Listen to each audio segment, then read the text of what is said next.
Good evening, everyone, and welcome to The Shift. When the shift hits the fan, it's another Monday night. We want to welcome everyone to this session. And tonight we're going to be talking about a lot of things. You know, Linda and I have been talking over the past week about a ton of things that are really important to you. And one of them is being successful and what that really means. Because to me, success isn't how much coin you've got in your jeans, how much money you make. To me, that's not success at all in a lot of cases. I mean, you could win the lottery, right?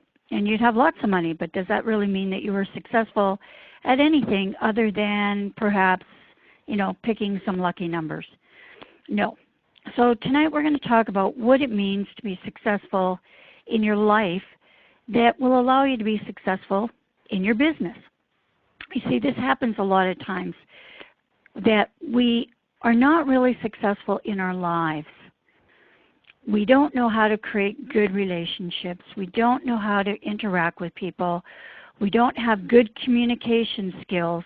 And for some odd reason, we think we're going to be great at starting a business or having a home business or working online. All of a sudden, we get this in our head that we're just going to be perfect at that kind of stuff. And we find out that that's not exactly true. Now, to me, someone who's successful is someone who cares about other people. And I know my co-host tonight, Linda Lehman, is going to agree with me on a lot of points, but she also has a point of view on this as well. We're going to be talking about giving. It's interesting how we come here every Monday night, and we honestly don't care if there's 1,000 people on the line or one person, because we said this right from day one.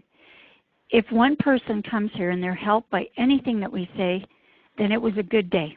It was a great day, because we have no aspirations about being Oprah Winfrey, although someday that might happen. But we're not thinking in that term. And I think when you start a business, no matter what you're doing, how you're doing things, you have to remember that you have to be a human being first. And if you're not giving and charitable, a good person with integrity, you know, you have commitment, but you have heart. You have heart. You genuinely care about other people. To me, you're never going to be successful. It's always going to be a struggle. So we have some things we're going to glide through here tonight. Linda's got some great stuff going on in her life. I think she got pulled for jury duty. We had a big laugh about that one. So maybe we'll have a chat about that as well. Things come up in life. I almost didn't make it tonight to be here. My schedule got totally changed around today. Things were really important. This is really important to me. But I almost didn't make it. It was by the skin of my teeth that I got here.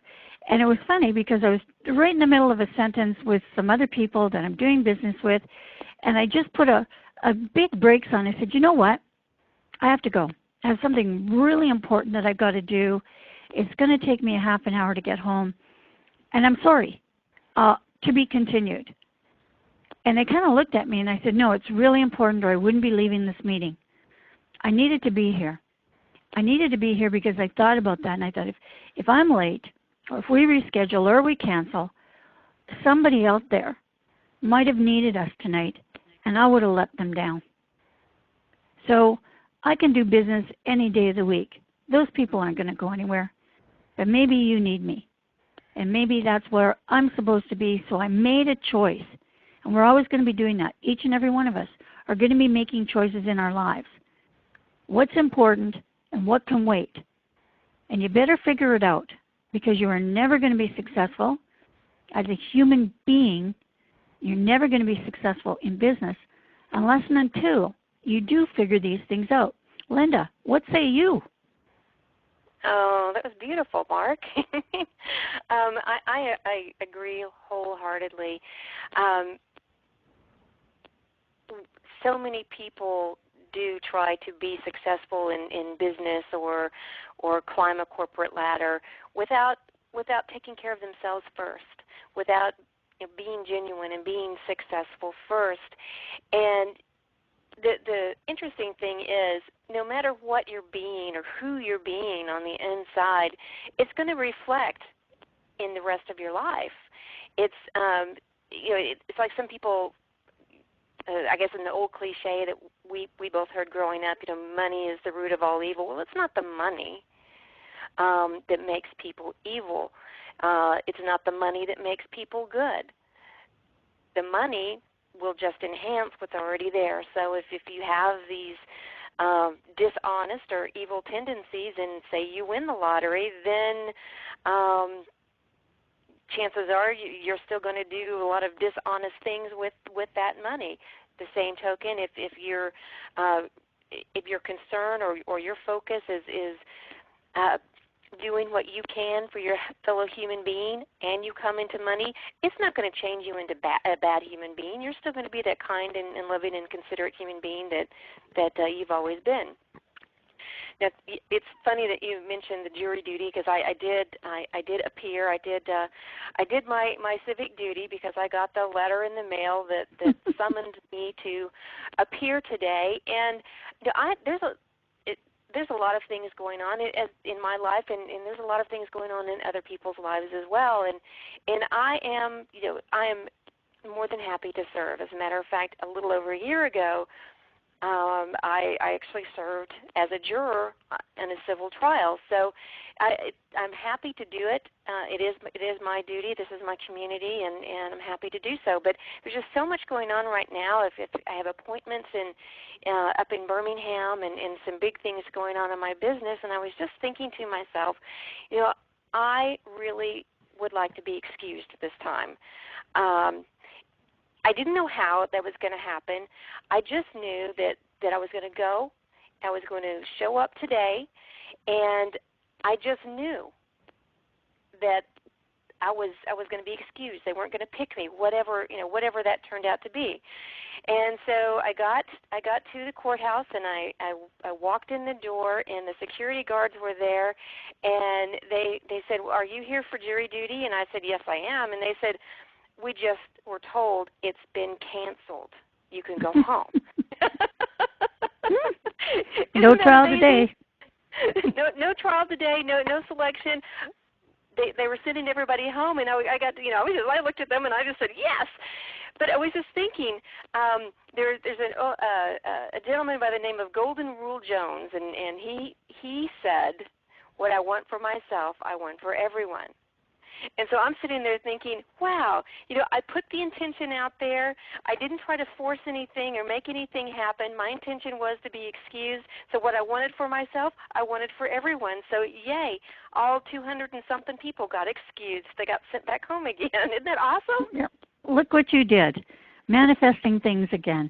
And that brings me to another point, though, too, right? The law of life, right? The law of life is the law of belief. It's just real simple. If you believe that it's going to happen strong enough, and if you want something bad enough, you can make the world move, right? And it's funny because people would think, "Oh no, that was just a coincidence," but maybe not. Maybe not. No, does anybody ever look at the other side of that? No, we're too easily led to believe that we are not in charge. You're so right, but in reality, Mark, we are in charge. We have a choice, and we have magnificent gifts that we were all blessed with that the majority of people don't tap into. They don't use. They don't realize that they are in charge. We do create our reality. We do create our life. And if we're not creating it, if we're not being on purpose with what we want to do, how we want to serve, then we're going to be living by default. Whatever comes along is going to come along. It's going to happen. We're going to react to it, good or bad, and that's just going to enable more of the same to perpetuate over and over and over again. But it's really amazing when we actually take over those reins of control, when we believe we do control, we can control. Just like today, I didn't try to force something. It wasn't like I was sitting there,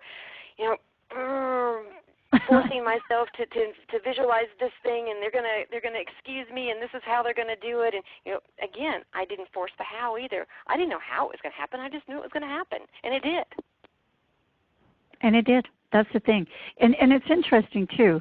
You had a positive light on the fact. You're busy, you're doing good. It's not like you wanted to loaf off and, hang out at the pool or run around with your slippers on all day. You're busy. You have some other really important things going on in your life right now. I mean, you're dealing with breast cancer. I know you got a great contract, and I want to talk about that too, because people who think, if working from home is just Amway, Tupperware, or internet marketing, really, really wrong, because both you and I contract out. We work whenever we want to work at something we love to do. So I may not be like some of those guys that are, selling widgets on the internet or whatever it happens to be, flavor of the month.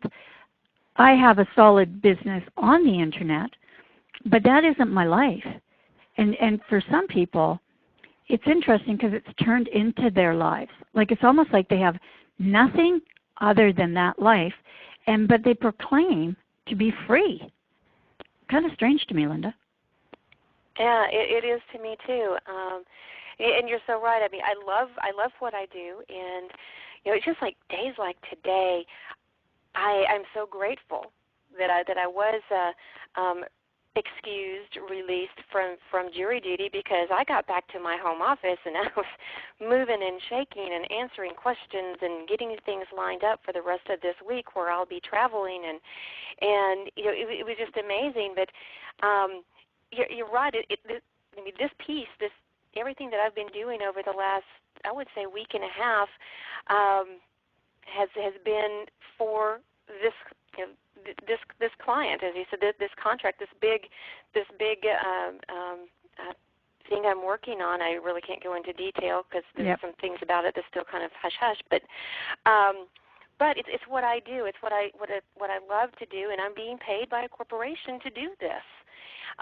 It doesn't take anything away from the other hat that I wear, my coaching business, and in some ways they intertwine, because what I'm doing for this corporation allows me to grow and expand and even bring new ideas into the coaching side of my business, to workshops that I'm developing, and it just expands my reach of people that I can touch and I can serve and I can help. Exactly. But it's not your typical. It's a perfect dovetail. Yeah, it is. It's not the typical, work from home business that people think about. I wanted for a very, very long time, many years, to work from my home office. I was able to dabble in it a little bit way back in the late, I guess it was about 1996, 1997.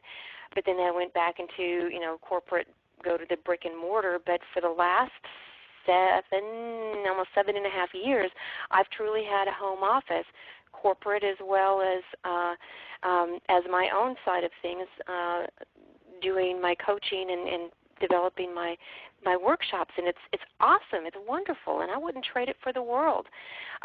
It doesn't mean that there's not red tape to weed through, just like with any business, any true business, but I'm doing what I absolutely love. And when I acknowledge that, then more things come along that I love to do as well. What do you think about that, Mark? I think you're absolutely right, because I know that. It's when I'm in my passion and I'm doing something that I love to do, number one, I have way more energy. I could go for days. Of course, we have to strike that balance, but I could, because I have the energy. There's a driving force. I'm not forcing anything. Just like you said, I'm not forcing it. It's just naturally coming to me. And when I bob my head up again, there's just a new horizon, a new way of seeing, a new things coming at me, a different way that I can exactly maneuver my business. I mean, I've done a lot of things in the last couple of years. I mean, I'm on contract to, personal development speaker, and I've decided that, in April I wanted to give up my contract and kind of take things in a different direction. but I wasn't really quite sure what I was going to do. Because like you, I have my coaching clients. I want to keep them. I love working with them. But I didn't want to be on the road as much as I was. I enjoy going on the road when I'm visiting you or other friends and we're doing something. But just, popping out for a weekend, I'm becoming more of a work from home person rather than work from no home, because really that's what I was. My home was a hotel somewhere, and everybody thought, man, what a life you have. And I'm going, yeah, okay. I love to cook. I can't cook because the chef won't let me in the kitchen. I love to travel, and that's been nice, right? I've been all over the world. I'm in that way, I'm very fortunate. I know possibly every airport in the world and where the bathrooms are. Okay, that's what I know. Because I'm in conference rooms and speaking, and not necessarily do I have enough time between engagements or doing things where I can actually go out and adventure into wherever I happen to be. But like now is a perfect balance for me because I work a little bit, then I play a little bit. We're going to be going out here in the next couple of months, I guess, right? 2 months from now. Right. We're going to head out and have some more fun and do a little work and a little more masterminding with some great people. And that's making those connections. And I think that that's what I love the most about working for myself, is that it allows me to make the connections that I want to make that will make me a better person and help my business. And I think a lot of people might be able to identify this with this, Linda, is when you were working from somebody and they hired other people, sometimes you maybe didn't get along with them a little bit, Mm-hmm. They weren't your caliber, you just didn't get along with them. And I think more than anything, you might have loved your job, but you hated the people you worked with. Oh, absolutely. And to that end, a lot of times people say, well, I just want to go work from home because the people I work with are really horrible and blah, blah, blah, blah, blah. But again, I say to them, and it's what I said to myself in some of those situations, I would step back and would say, well, what is it I really love about what I do? And I would start thinking about all the things that bring joy to what I was doing, at that time, whether it was either working in a medical practice or managing one or several. Mm-hmm. There's going to be times when in that corporate type environment where you're not going to agree with everyone, and that's a wonderful thing because it means that we all have our own perspective of looking at things, and when we open ourselves up to hear somebody else's perspective, we get to know that person a lot better, and we can kind of see where they're coming from. But instead of throwing in the towel, I'll always would strive to look for what I enjoyed and focus on that. Even when you're working strictly from home, there's going to be things that you don't like. And even with customers, you have a business, you have customers, you have clients. You're not going to agree with all of those clients 100% of the time either. Some of them are going to rub you the wrong way, but it's up to you how you react to them. It's up to you how you respond. And even in a corporate environment, instead of, I have a suggestion for folks who maybe they enjoy a lot of what they do, but again, they may be working with some people that they really don't enjoy. Step back and look at it from a different perspective. If they were your client and whatever you're doing, this is your business, how would you see that differently? How would you see this person differently? How would you treat that person differently? And when I ask that question of employees that I've had in the past, they kind of stop and they go, oh, because they would have handled the situation differently. Why is it that instead of taking ownership, taking responsibility for ourselves, our own actions, and how we deal with and work with other people, why don't we take that business owner mindset, no matter what we're doing out there, and see how our world, our position, our job, our business will truly expand and grow. Exactly. And negative energy, we talk about this a lot because I just abhor it and run around it and run away from it the most that I can.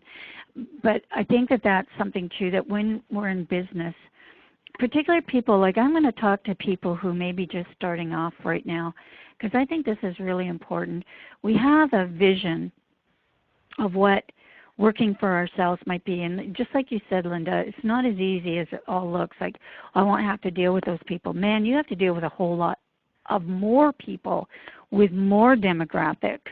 You're going to have language barriers. You're going to have age difference. I mean, this is a tough learning curve for most people because we are used to how things go. In school, the get-alongs get along. You got, the little pockets of people, right? These ones hung with these ones. And we really didn't intermingle with them. We are conditioned. Right from when we're little to hang with the people that we're most like, never going out of that box. And, of course, we both know that the outside of that box is the most intriguing, interesting, amazing part of your life. But when we find employment, we tend to do the same thing. And they do that when they interview. What are your strengths? What are your weaknesses? The old way of interviewing people, and you look at them going, what does it matter? I'm here to add a different, like you said, a different dimension. And so you kind of get boxed in by those things. When you're working for yourself, you're going to have to learn very, very quickly to be more flexible, to negative can't be a part of your life because negative anything, negative people, negative impact, negative cash flow, right? All of that is going to neutralize any efforts that you make, if not make it more detrimental. Oh, exactly, Mark. And it operates like that 100% of the time because we're dealing with universal laws. It's as long as we're focusing on negative, as long as we're putting it out there or absorbing it. It's just like the Watercooler Gossip. Oh my gosh, I hated that. I know, hate that. Just one feeds on another, and you just have this big cloud of negative energy going off, and then you wonder why you get a speeding ticket on your way home from work. Yep. You're not even paying attention to the road. Exactly. And you know what you're doing? You're reliving that conversation that you had, the gossip conversation that you had hours ago. And it gets worse and worse. It's funny. I just happened, and I don't watch this a lot, but I happened to be, I didn't even know where I was, and Big Brother was on, and I was watching this. But it was interesting because just what we're talking about right now is happening inside this little house of people, whereby I guess what happens is they can nominate two people for eviction, and they have this MVP, somebody that can nominate someone else for eviction. So the first few weeks, it was somebody in the house that got named that person, right? But then they switched it up and had America vote for who that person was. Well, inside the house, they were so conditioned that it was somebody that they didn't even clue into the fact that it might be none of them. And they were all right there, watercooler gossip crap. Oh, I'm sure it's that person. That person looked sideways. Or they had a kind of grin on their face. Or, it was, I'm going, oh my word. This is what people are like in real life because this is what we do. We don't even check the facts. We half the time don't even look for them. It's just crazy. And that's the thing, though. We can't run businesses like that, not and be successful. Again, we can't do that. I mean, what's going to happen, Linda, if that's the way you run your business? You're not going to have any customers, so you're not going to have a business. Exactly. Because what you're reflecting, what you're feeling on the inside is the largest way that you actually communicate with a customer, whether it's some customer that you've never worked with before or somebody who you've gotten to know a little bit. What you're feeling inside, that negativity is being projected. No matter what your lips are saying, It's that negative energy that's being projected, and that's what that customer is picking up on. And so if you've ever tried to maybe start building a business and you're scratching your head wondering what went wrong, you might take a step back and ask yourself if what you were feeling at the time was in direct alignment with what you were saying. Because if they're out of whack, if they're out of whack, it's not going to work, because you're going to be sending a double binding message. Your customer is going to be confused and what they're feeling, the feeling that they're picking up from you, is going to be the impression that they're going to have about you and your business. Yeah, and here's the thing, and I'm going to give you something that I tell my coaching clients all the time, is constructive thought abandons you when you're always thinking destructively and using destructive language, because you're not thinking of anything kindred with the positive. Nothing kindred. No kindred spirits here. You're right. just dragging yourself down. But here's something too, I think that, we were talking about that. I know we're coming down to the end of our half hour here, but I want people to understand that no matter if you're just starting off today or you've been in business for a while and maybe some things have failed or whatever, and you had to regroup, I want you to remain genuine. There's so much that I see out there, and I guess because we're in the internet marketing world and stuff like that, I hear all these people saying, oh yeah, be you, be genuine. And I keep wanting to, remark and say, it starts with you. It starts with you. You can't put a mask on and pretend that you're helping people. You actually have to help people, because that mask, it's not going to stay there for long. People are going to figure it out. People are way more savvy now. Yes, maybe for the first little while you're going to get some people, poor unsuspecting people, that's what we call them. They had no business being in business and got swooped into the nets of the sharks out there and were taken advantage of. But that's not going to sustain you. If you want to sincerely be in business for a long time, I mean, I don't want to have to duck and hide or erase my name from the internet because I did something like that. And I don't want people saying bad things. That's the one thing about the internet. You used to be able to run and hide and pop up again and, with a new last name or, a new fake name. But the reality is you can't do that anymore. People know who you are. This is your good name and your good reputation. And no matter where you are in your business, don't lie, don't cheat, don't steal. People who, if you're genuinely you, and maybe you're not the best internet marketer, maybe you're not the best business owner, maybe you're not the best anything, but you're willing to learn and put yourself out there and say, you know what, I don't know the answer to that, but I'm going to get the answer to that.